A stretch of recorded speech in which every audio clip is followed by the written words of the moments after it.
I'm going to go into a bit of detail about the SharePoint Hub.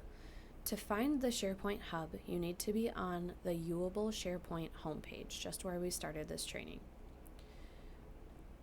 You'll see it located in the upper taskbar. It says SharePoint Hub, and that will bring you to a list of all the different viewable sites.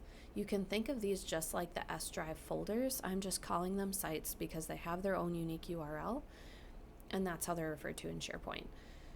When you click on a site, you may or may not have access to that site. Access depends on your permissions and the scope of your role and responsibilities. To access a site, simply click the name of the site you're trying to access. If you do not have access to a site that you believe you should have access to, notify your program supervisor. I will show you what it looks like when you don't have access to a folder. Let's see. I will click Revenue Operations. I don't think I have access to that. This is what you'll see.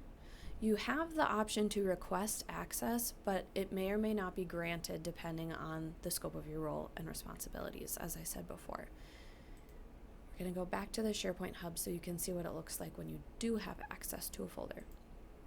I have access to the compliance site/folder. I'll use those terms interchangeably. Very important, at the top of this page, you'll see the word following. And you follow a site by clicking the star. And that is what will pin it to your sites and your SharePoint start page, which just allows you to access it a little bit easier without having to visit it or go to the SharePoint Hub from the viewable SharePoint homepage. I know a lot of these terms sound very similar, but it'll make more sense the more you practice it. And I will go into more detail about access and permissions later in this training.